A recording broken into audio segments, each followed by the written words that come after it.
ओम शांति। 12/1/2024 के साकार अनमोल धारणा युक्त मधुर महावाक्य। मीठे बच्चे, अपने को आत्मा समझ आत्मा भाई से बात करो। ऐसी दृष्टि पक्की करो तो भूत प्रवेश नहीं करेंगे। जब कोई में भूत देखो तो उससे किनारा कर लो। क्वेश्चन: बाप का बनने के बाद भी आस्तिक और नास्तिक बच्चे हैं, वह कैसे? आंसर है, आस्तिक वह हैं जो ईश्वरीय कायदों का पालन करते हैं, देही अभिमानी रहने का पुरुषार्थ करते हैं, और नास्तिक वह हैं जो ईश्वरीय कायदों के खिलाफ भूतों के वश हो आपस में लड़ते झगड़ते हैं।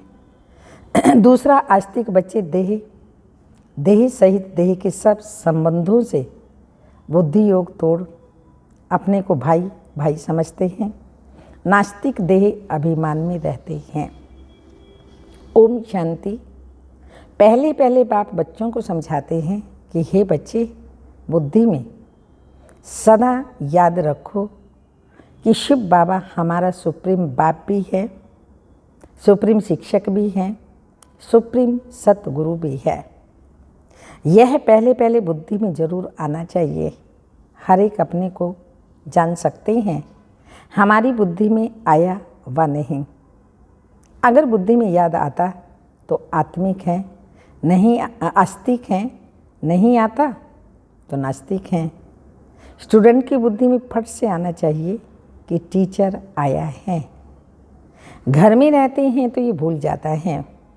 उस रुहाब से बहुत कोई मुश्किल समझते हैं कि हमारा सुप्रीम बाबा आए हुए हैं, वो टीचर भी हैं, वापिस ले जाने वाला सतगुरु भी हैं। याद आने से खुशी का पारा चढ़ेगा, नहीं तो अपने ही दुख दर्द दुनिया की छी बातों में भिन्न भिन्न ख्यालातों में बैठे रहते हैं। दूसरी बात, बहुत करके बच्चों से पूछते हैं कि विनाश में बाकी कितना समय है। बोलो, ये पूछने की बात नहीं है। पहले तो यह हमको किसने समझाया उनको जानो। पहले बाप का परिचय दो। आदत पड़ी हुई होगी तो समझाएंगे, नहीं तो भूल जाएंगे। बाप कितना कहते हैं, अपने को आत्मा समझो, दूसरे को आत्मा की दृष्टि से देखो, परंतु वह दृष्टि नहीं ठहरती। रुपए में एक आना ही मुश्किल बैठता, जैसे बुद्धि में ठहरता ही नहीं है। यह कोई बाप श्राप नहीं देते, यह तो बाप बतलाते हैं कि ज्ञान बहुत ऊंचा है। राजा स्थापन होती है, रंग से लेकर राव बनते हैं। राव थोड़े बनते हैं, बाकी रंग नंबर वार बनते हैं। लास्ट नंबर वालों की बुद्धि में कभी कोई बात बैठ न सके तो पहले जब किसी को भी समझाते हो तो शिव बाबा का जो 32 गुणों वाला चित्र बनाया है उस पर समझाना चाहिए। चारों ओर बाबा के गुण हैं, बीच में ज्योति बिंदु पॉइंट ऑफ लाइट। तो बाबा ने कहा पहले पहले उस चित्र पर समझाना चाहिए। उसमें भी लिखा हुआ है supreme father, supreme teacher, supreme सतगुरु। पहले जब ये निश्चय होगा कि समझाने वाला सुप्रीम फादर है तो फिर संशय नहीं लाएंगे। तो बाप बिगर यह स्थापना कोई कर ना सके। तुम जब समझाते हो कि यह स्थापना हो रही है तो उन्हों की बुद्धि में ये जरूर आना चाहिए कि इन्हों को समझाने वाला कोई है। कोई मनुष्य मात्र तो ऐसे कह न सके कि यह राज्य स्थापन हो रहा है। तो पहले पहले बाप का निश्चय पक्का कराना है। हमको परमात्मा बाप पढ़ाते हैं। यह कोई मनुष्य मत नहीं है, यह है ईश्वरीय मत। नई दुनिया तो जरूर बाप द्वारा ही स्थापन होगी। पुरानी दुनिया का विनाश यह भी बाप का ही काम है। ये निश्चय जब तक नहीं होगा तो पूछते ही रहेंगे कैसे होता है। इसलिए पहले पहले तो श्रीमत की बात बुद्धि में बिठानी पड़े, तब समझो यह आगे समझ सके। नहीं तो मनुष्य मत समझ लेते हैं। हर एक मनुष्य की मत अलग है। मनुष्य की मत एक हो न सके। एक समय तुमको मत देने वाला, इस समय मत देने वाला एक ही है। उनकी श्रीमत पर कायदे से चलना वह भी बड़ा मुश्किल है। बाप कहते हैं देही अभिमानी बनो। ऐसा समझो कि हम भाई भाई से बात करते हैं तो फिर लड़ना झगड़ना कभी हो न सके। देही अभिमान में आया समझो नास्तिक, देही अभिमानी नहीं तो वह नास्तिक हैं।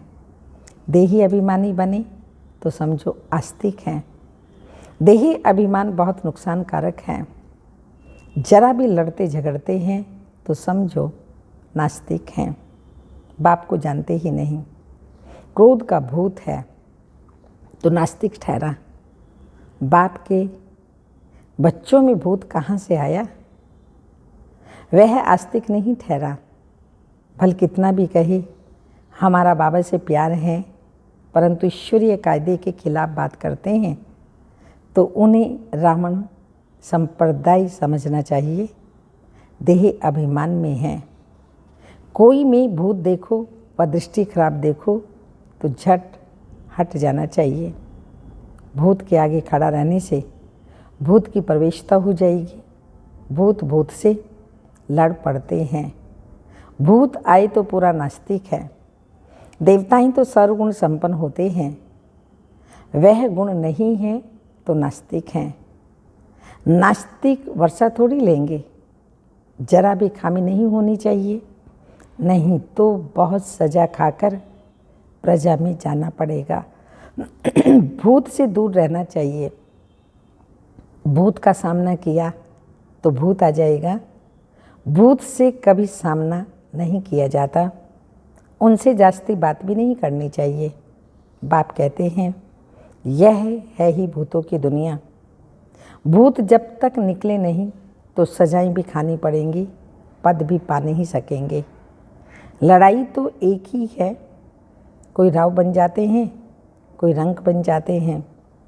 राव की दुनिया है ना, अभी रंकों की दुनिया है। सब में भूत है। भूत निकालने का पूरा पुरुषार्थ करना चाहिए। बाबा मुरली में बहुत समझाते हैं, किस्म किस्म के स्वभाव होते हैं, बात मत पूछो। तो प्रदर्शनी आदि में पहले पहले बाप का परिचय देना है। बाप कितना लवली है। वह हमको ऐसा देवता बनाते हैं।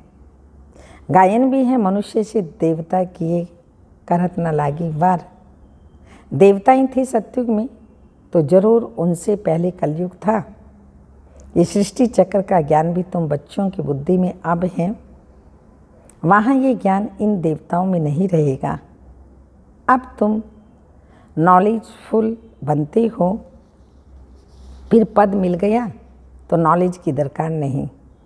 यह है बेहद का बाप जिससे 21 पीढ़ी तुमको स्वर्ग का वर्षा मिलता है।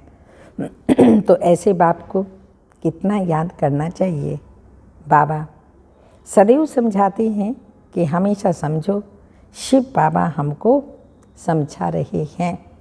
शिव बाबा इस रथ द्वारा हमको पढ़ा रहे हैं। वह हमारा बाप टीचर गुरु हैं। ये बेहद की पढ़ाई है। तुम समझते हो पहले हम तुच्छ बुद्धि थे। इस कॉलेज का कोई को जरा भी पता नहीं है। इसलिए समझाने के समय अच्छी तरह से घोट घोट करके समझाओ। श्री कृष्ण की बात ही नहीं है, बाप ने समझाया है। श्री कृष्ण का कोई चरित्र भी नहीं सिवाय शिव बाबा के। ब्रह्मा विष्णु शंकर के भी चरित्र हो न सके। चरित्र है ही एक का, जो मनुष्य से देवता बनाते हैं, विश्व को हेवन बनाते हैं। तुम उस बाप की श्रीमत पर चलते हो, बाप के मददगार हो। बाप नहीं होता तो तुम कुछ कर नहीं सकते। अभी तुम वर्थ नोट पेनी से बर्थ पाउंड बन रही हो। अब नंबरवार पुरुषार्थ अनुसार तुम सब जान गए हो। तो पहले पहले है बाप का परिचय। सतयुग में देवताओं की बेहद की बादशाही है। उनके राज्य में और कोई था नहीं। अभी तो कलयुग है, कितनी ढेर धर्म हैं। यह एक ही आदि सनातन देवी देवता धर्म कब स्थापन हुआ, ये कोई की भी बुद्धि में नहीं है। तुम बच्चों की बुद्धि में नंबरवार पुरुषार्थ अनुसार हैं। तो पहले बाप की महिमा पर अच्छी तरह से समझाना चाहिए। हम जानते हैं जरूर बाप से हमको पहचान मिली है। बाप कहते हैं सर्व का सद्गति दाता मैं ही हूँ। कल्प कल्प मैं तुम बच्चों को राय देता हूँ कि अपने को आत्मा समझो और मुझे याद करो, तो आत्मा पतित से पावन बन जाएगी। आत्म अभिमानी भाव। दूसरे को भी आत्मा समझने से तुम्हारी क्रिमिनल आई नहीं होगी। आत्मा ही शरीर द्वारा कर्म करती है। हम आत्मा हैं, यह आत्मा है, ये पक्का करना है। तुम जानते हो पहले पहले हम 100% पावन थे सतयुग में, फिर पतित बने। आत्मा ही बुलाती है कि बाबा आओ। आत्मा का अभिमान पक्का रहना चाहिए और सब संबंध भूल जाने चाहिए। हम आत्मा स्वीट होम में रहने वाली है, यहाँ पाठ बजाने आई हैं। यह भी तुम बच्चे ही समझते हो। तुम्हारे में भी नंबरवार हैं जिनको याद रहता है, भगवान पढ़ाते हैं। कितनी खुशी रहनी चाहिए। भगवान हमारा बाप भी हैं, टीचर भी हैं, सतगुरु भी हैं। तुम कहेंगे हम उनके सिवाय और कोई को याद नहीं करते। बाप कहते हैं देही सहित देही के सभी संबंध तोड़ मामी कम याद करो। तुम सब ब्रदर्स हो। कोई मानते हैं कोई नहीं मानते हैं तो समझो नास्तिक हैं। हम शिव बाबा के बच्चे हैं तो पावन होने चाहिए। बाप को बुलाते ही हैं बाबा आकर के हमको पावन विश्व का मालिक बनाओ। सतयुग में तो पावन होने की बात ही नहीं। पहले तो ये समझो यह शिव बाबा हैं, इनसे नई दुनिया स्थापन होती है। अगर पूछें विनाश कब होगा तो बोलो पहले आत्मा को तो समझो। अलप को नहीं समझा तो पीछे की बात बुद्धि में कैसे आएंगी। हम सत्य बाप के बच्चे सत्य बोलते हैं। हम कोई मनुष्य के बच्चे नहीं हैं, हम शिव बाबा के बच्चे हैं। भगवान वाचे, भगवान उनको कहा जाता है जो सभी ब्रदर्स का बाप है। मनुष्य अपने को भगवान कहला न सके। भगवान तो निराकार है, वह बाप टीचर सतगुरु है। कोई मनुष्य बाप टीचर सतगुरु हो न सके। कोई भी मनुष्य किसी की सद्गति नहीं कर सकते, भगवान हो नहीं सकते। तो बाबा हैं पतित पावन।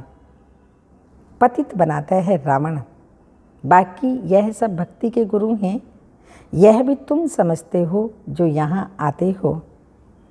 वह आस्तिक तो बनते हैं, बेहद के बाप के पास आकर के निश्चय करते हैं वह हमारा बाप टीचर गुरु है। आज बाबा बार बार ये पक्का करा रहे हैं कि शिव बाबा बाप भी हैं, टीचर भी है और सतगुरु भी हैं। जब कंप्लीट दैवी गुण आ जाएंगे तो लड़ाई भी लगेगी। समय अनुसार तुम खुद समझेंगे। अब कर्मातीत अवस्था को पहुंच रहे हैं। अभी कर्मातीत अवस्था हुई कहाँ है। अभी बहुत काम है, बहुतों को पैगाम देना है। बाप से वर्षा लेने का तो सबको हक है। अब तो लड़ाई जोर से होगी। फिर यह हॉस्पिटल डॉक्टर आदि कुछ भी नहीं रहेंगे। तो बाप बच्चों को सन्मुख समझा रहे हैं कि तुम आत्माएं 84 जन्म शरीर धारण कर पाठ बजाती हो। किसी के 70-80 जन्म भी होंगे। अभी जाना तो सबको है, विनाश तो होना ही है। अपवित्र आत्मा जा न सके। पावन होने के लिए बाप को जरूर याद करना है। मेहनत है। 21 जन्मों के लिए स्वर्गवासी बनना है। कोई कम बात है क्या? मनुष्य तो कह देते हैं फलाना स्वर्गवासी हुआ। अरे स्वर्ग है कहाँ? कुछ भी समझते नहीं। तुम बच्चों को बड़ी खुशी रहनी चाहिए। भगवान हमको पढ़ाते हैं, विश्व का मालिक बनाते हैं। खुशी एक होती है स्थायी और दूसरा अल्पकाल की। पढ़ेंगे पढ़ाएंगे नहीं तो खुशी क्या होगी? आसुरी गुणों को भगाना है। बाप कितना समझाते हैं। कर्म भोग कितना है? जब तक कर्म भोग है तो यह निशानी है अभी तक कर्मातीत अवस्था नहीं हुई। अभी मेहनत करनी है। कोई भी माया के तूफान ना आए। बच्चों को ये निश्चय है कि बाप ने हमको अनेक बार मनुष्य से देवता बनाया है। ये बुद्धि भी आए तो भी ओहो सौभाग्य। ये बेहद का बड़ा स्कूल है। वह होता है हद का छोटा। बाप को तो बहुत तरस पड़ता है। कैसे समझाऊं? कोई से तो अब तक भी भूत निकले ही नहीं। दिल पर चढ़ने के बदले और ही गिर पड़ते हैं। अगर भूतों को अंदर से नहीं निकाला, विकारों को नहीं निकाला, तो बाप के दिल पर चढ़ने की बजाय और ही गिर पड़ते हैं। कई बच्चियां तो तैयार हो रही हैं अनेकों का कल्याण करने के लिए। अच्छा, मीठे मीठे सिक्के लदे बच्चों प्रति माता पिता बाप दादा का याद प्यार। Good morning, diamond morning. रूहानी बाप की रूहानी बच्चों को नमस्ते। हम रूहानी बच्चों की रूहानी माता पिता बाप दादा को याद प्यार। गुड मॉर्निंग, डायमंड मॉर्निंग, ओम नमस्ते। धारणा के लिए मुख्य सार हैं, कोई भी बात ईश्वरीय कायदे के खिलाफ नहीं करनी है। किसी में भी अगर भूत की प्रवेशता है या दृष्टि खराब है तो उसके सामने से हट जाना है। उनसे जास्ती बात नहीं करनी चाहिए। सेकंड पॉइंट, स्थायी खुशी में रहने के लिए पढ़ाई पर पूरा ध्यान देना है। आसुरी गुणों को निकाल दैवी गुण धारण कर आत्मिक आस्तिक बनना है। दैवी गुण धारण कर आस्तिक बनना है।